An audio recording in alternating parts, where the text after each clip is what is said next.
So I want to thank the organizers for the invitation. It was a real honor, and I want to especially thank Linda, Melissa, and Taylor for organizing my time here. So I'm going to tell my personal story of here at the PRL about how stress, time, cold, and collaboration here at MSU led to a project called Plant CV. So I was here at MSU around the same time as Eric. I was here between 2006 and 2012. And I did my first rotation with a new professor to MSU, Federico Brandisi. And then I did my second rotation with Shangyang He. And then I did my third rotation with Mike Thomashow. And I ultimately joined that lab in 2007. And I met a lot of friends along the way that sort of helped me through. And something I really appreciate about MSU and the PRL is that the emphasis on collaboration and how a lot of the silos that you see in many other organizations you really don't have here because there's so many plant biologists in so many different departments. And I'll try to acknowledge a lot of the scientists that helped me along the way, but I would be remiss if I did not also acknowledge the fact that I met my partner here at MSU. He was a graduate student the year ahead of me, Jackson Gehan, whom some of you are familiar with. He was also an undergraduate in Tom Sharkey's lab when Tom was back in Wisconsin. Jackson also works at the Danforth Center. He's a senior research scientist working on disease resistance in cassava. And I'll give him a swift kick in the pants for you, Mary Lou. And we have two F1s, Aiko and Una, and they are 7 and 3, and they keep us very, very busy. So I'm going to give a little bit of background. Linda gave us very clear instructions about what we should be talking about today. And so I'm going to give a bit of background about Mike's lab and the work that I ultimately end up doing there and how it influenced my career so far. And so Mike's lab works on cold acclimation and cold signaling. And so Sarah has this really beautiful figure where she gave some Arabidopsis plants a cold but non-freezing temperature treatment, and she can show that you could get an increase in freezing tolerance with that cold acclimation treatment in comparison to if you had no acclimation treatment. So this was like very impressive slide to see that difference in freezing tolerance. And Mike's lab discovered this master regulator of this cold response or the cold acclimation pathway, the CBFs. And so if you give a plant's constitutive CBF, you get constitutive expression of these cold responsive genes, and then you get also constitutive freezing tolerance without any cold acclimation. So this is super impressive. When I saw this data, I was like, ooh, I want to join that lab. And it's also intimidating because all of this has already happened. And so I had to figure out what was going to be my little piece of this puzzle. And so we had a really talented senior graduate student in the lab at the time, Colleen Doherty, who was doing a lot with bioinformatics. And so I thought, ooh, I'm going to do a bioinformatic project too. And so I struggled for many, many months trying to do a bioinformatics project and ultimately didn't do that. But in 2008, in the plant biology department, Ava Ferrer was joining the department in 2008. And Sarah Fowler had also this really nice piece of data in this paper that demonstrated that if you give CBFs, if you give a low temperature treatment 4 hours after dawn, you get really, really high transcription of CBS and its downstream genes. But if you gave the same low temperature treatment 16 hours after dawn, you get a much smaller transcriptional response. So really cool. And so again, because Ava was joining joining plant biology, it kind of gave me a little bit more confidence to say, like, hey, maybe I want to go after the underpinnings of this particular gated response. And so that's what we did. If my slide will change, what we found is that the CBFs are directly regulated by the circadian clock.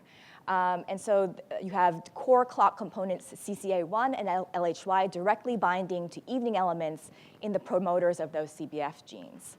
And what I didn't realize before I started this project, the circadian project, that when you do a circadian project, it also means that you are doing circadian research on yourself.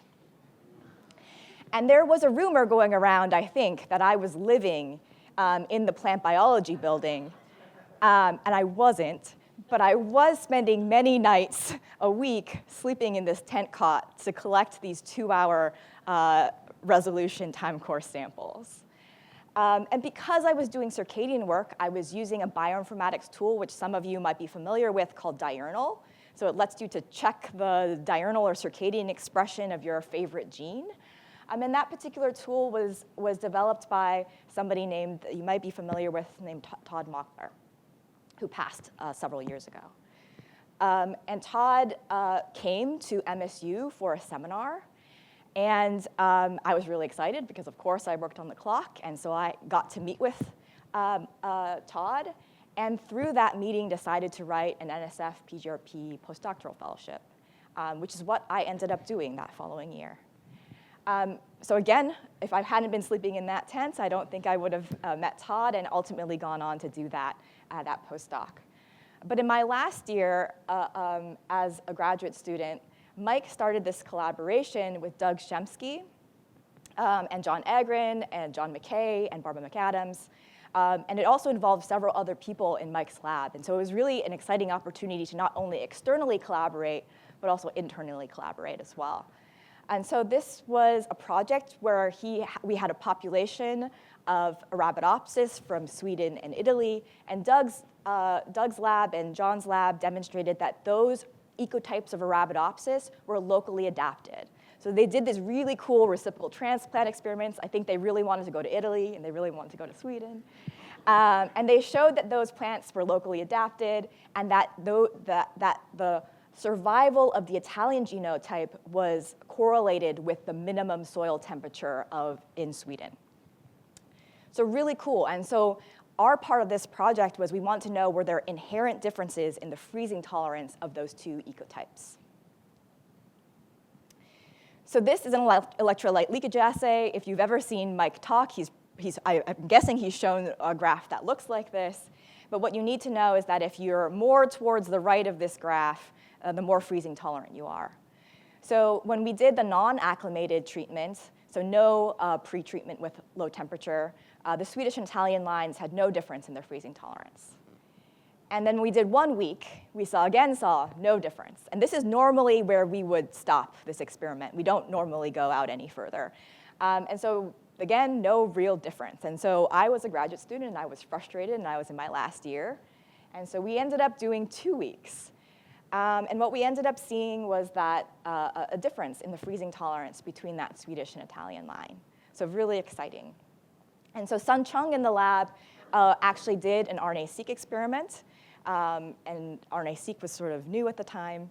And he saw that a lot of genes that we knew were previously associated to be regulated by CBFs were differentially expressed between those Swedish and Italian lines. So that was interesting, but we didn't know whether or not those differences could actually be attributed to CBFs.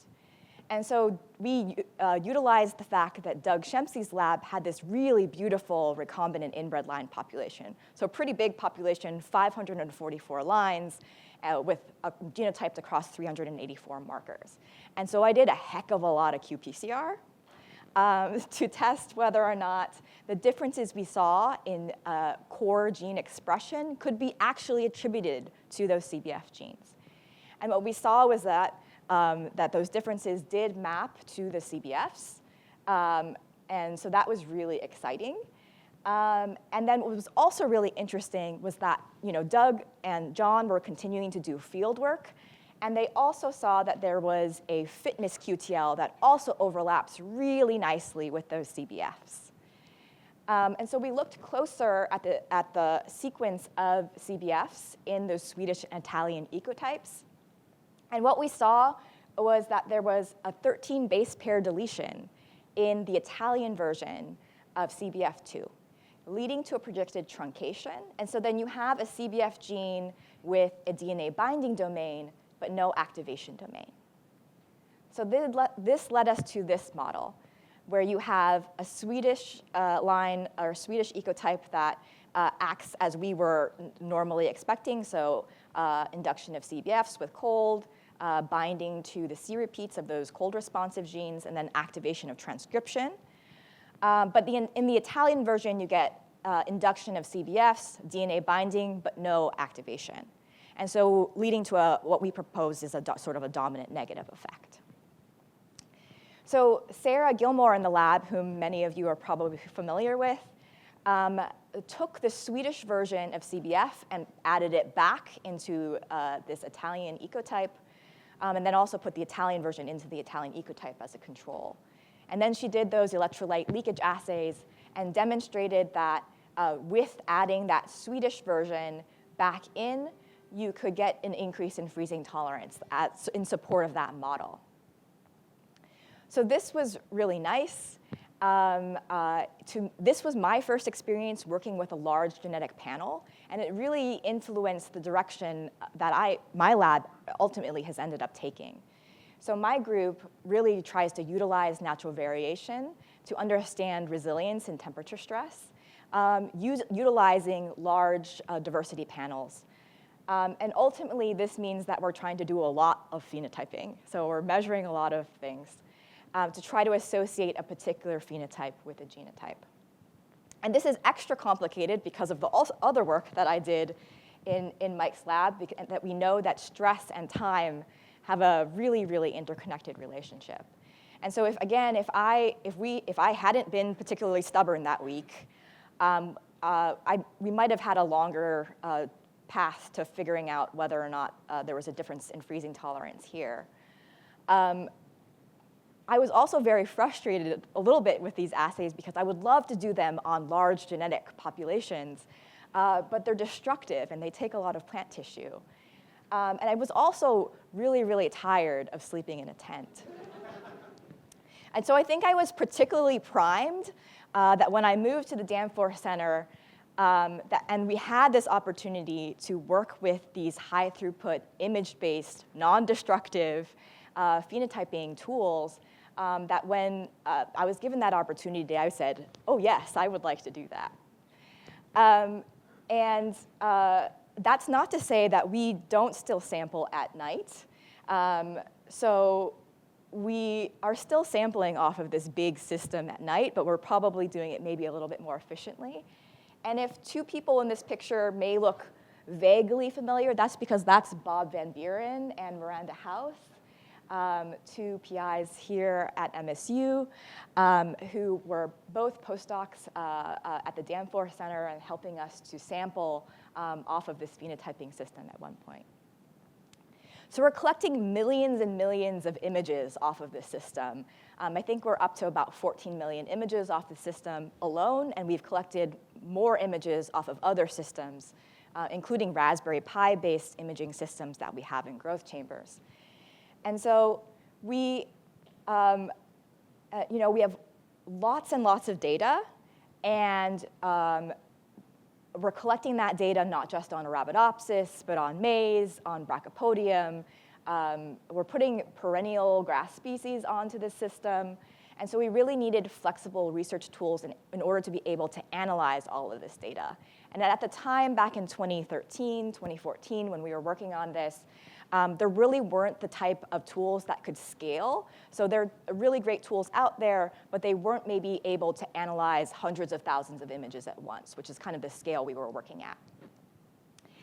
And I think partially inspired by my own failures as a bioinformatician back in graduate school, and working with Noah Falgren, who I started collaborating with as a postdoc, we really wanted these tools to be modular, reusable, and documented well enough that they could be used by both biologists, data scientists, really anyone.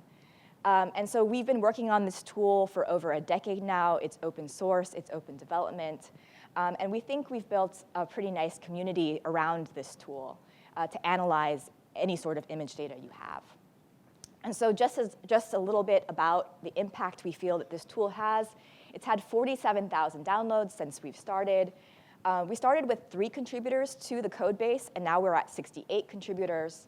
And then an important statistic for us is that there have been about 195 papers that have not just cited PlantCV, but used PlantCV for research. And those research papers are coming not just from the US, but it's a tool that's used internationally. and which is a really important for us and for our mission. Again, this is a tool that we feel is good for teaching people how to code and use data. And so we use it for education purposes as well. And so we had an NSF use grant where we developed a course with Harris-Stowe State University. We also have a workforce development program. If there are people interested in doing a shift, maybe if you're not a plant biologist or a data scientist, then we have a Pivots to Plants program where we are pivoting people towards careers in plant and data science. And a lot of the outreach work that we have done was inspired by, I did a year-long teaching as research fellowship here at MSU through the FAST Fellows program, which Mike was generous enough to let me participate in. So I did a year-long teaching as research project with Diane while I was also doing my thesis work. So I want to give one example about how the community uses PlantCV. It's one of my favorite examples because I think it's a quite visual one. And so we had a collaborator up in Minnesota, and they were collecting thousands and thousands of these wheat rust images, and they were having experts very tediously go through these images and score them 1 through 5. Sometimes it was like 1+ meant something, then 2+. It was quite complicated. And so Katie asked if there was a better way to do this.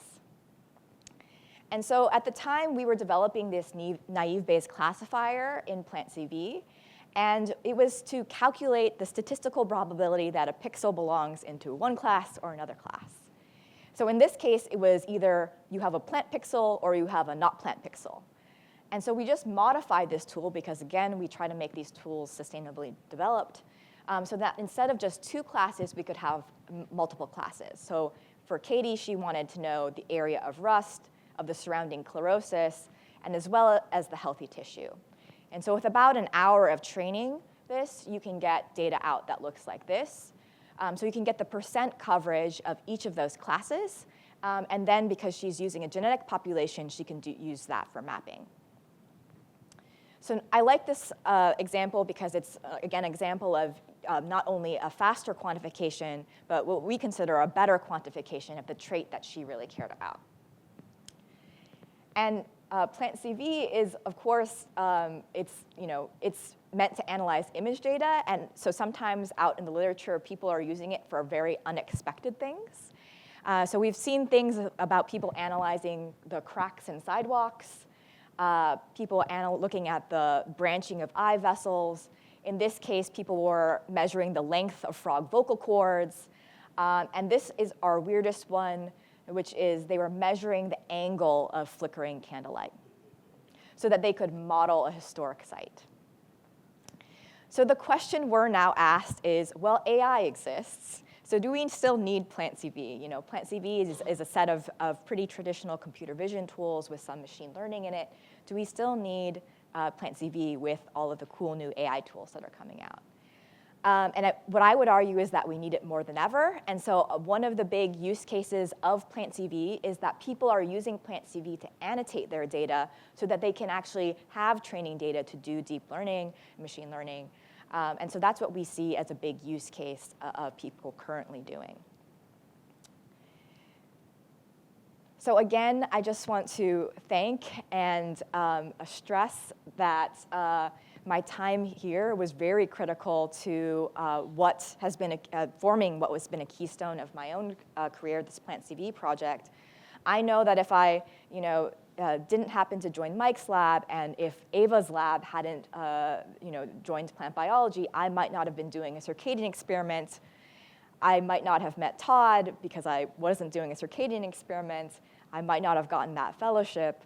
And so my time here at the PRL and at MSU was fundamental to ultimately the direction that my career ended up taking. So I want to really thank Mike, who is here. I want to thank also Sarah Gilmore, who many of you know was a big part of Mike's lab and who mentored a lot of people in his group. So again, I want to say thank you, and I will take any questions if there are any. I know I'm standing between you and cocktails. Yeah. Thank you, Malia. Wonderful talk. Any question for Malia? So I have actually, oh, sorry, Josh, please. So computer vision is always a lot of fun. What is like the throughput like? I mean, I know I was seeing the conveyor belts of plants going by. Like, on a good night, how many pictures are you taking and how fast can you get through them all? Oh, so particularly on the bellwether system that I showed, the conveyor belt system, that thing moves real slow. And that's actually programmatically planned to be slow so that the plants aren't jostled really hard. So that one we take about 1,000, I actually tell you exact amount, 1,140 images a day. We also have about 200 Raspberry Pi computers and cameras set up in about 8 growth chambers at the Danforth Center. So it's very similar to the system that like Dietlif Weigel has set up for as well. So there you can take images every minute if you wanted to. We don't, but we collect data usually hourly. So we're actually collecting a lot more data, not on that bellwether system, but actually just using those Raspberry Pi cameras. Yeah. Wonderful. Any more questions? Well, if not, please join me in thanking Malia for a fantastic talk. And I would like to take just a few seconds to ask you to really thank everybody that spoke today. I thought everybody brought in their perspective, their love, and their passion for the PRL and MSU. So please join me in thanking them.